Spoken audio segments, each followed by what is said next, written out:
Good afternoon, this is Jean Bratton coming to you from Brett Ziegler's farm.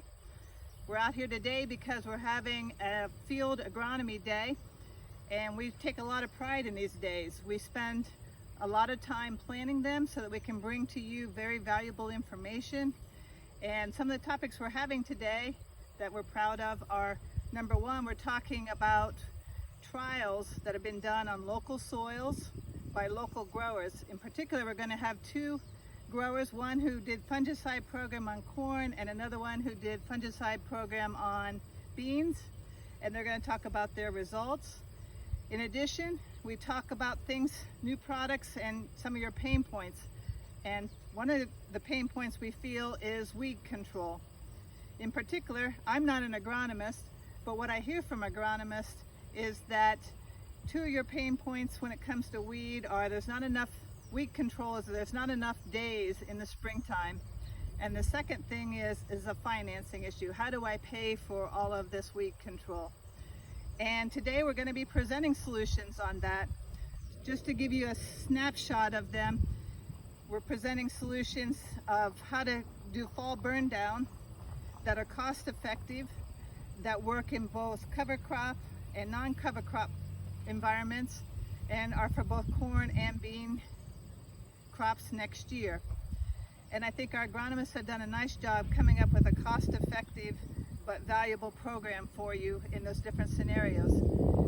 And to address your second point, we are offering deferred terms on all of your fall input products, including fall burn down, lime, and fertilizer.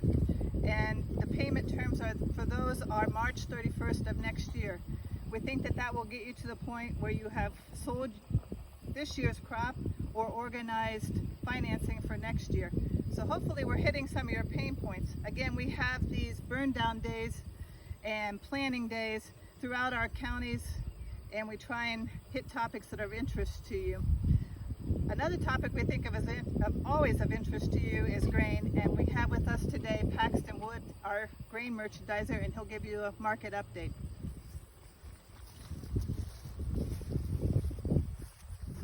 Thanks, Jean. With harvest right around the corner, we've seen increased demand, especially from the Chinese, mainly in soybeans, but also in corn.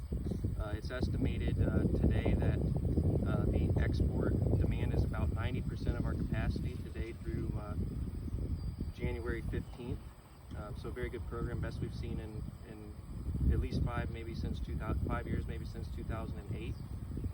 We've got very competitive bids at our Mansfield and Grafton locations, which are indirectly involved in the export business. So if there's something that our grain department can do for you and you would like to discuss marketing options for your farm, please call us at 800-472-4644. Thank you.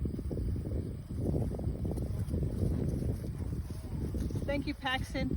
If you want any more details on what we covered today at this agronomy event, I'd ask you to reach out to your local agronomist or to one of the branch managers. And again, we can share this detailed information with you.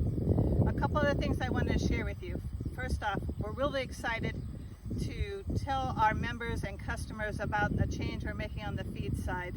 We've decided to have our feed manufactured by Purina at their mill in Orville.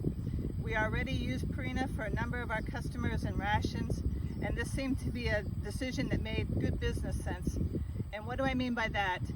We feel that we are very good at servicing the customer, at making recommendations, at delivering the product.